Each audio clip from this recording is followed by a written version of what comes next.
সাধারণত এই সব কথাগুলো প্রায় বলে থাকি।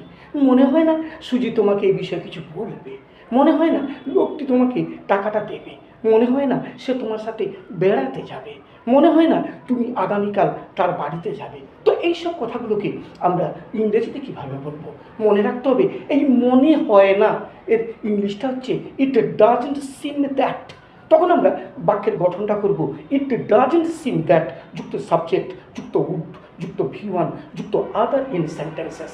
যদি বলি মনে হয় না সুজিত তোমাকে এ বিষয়ে কিছু বলবে, it doesn't seem that Sujit would say something to you about this matter.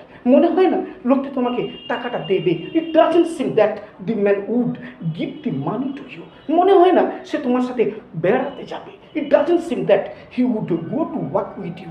মনে হয় না তুমি আগামীকাল তার বাড়িতে যাবে, it doesn't seem that you would go two his house to work. আশা রাখি তোমরা বুঝতে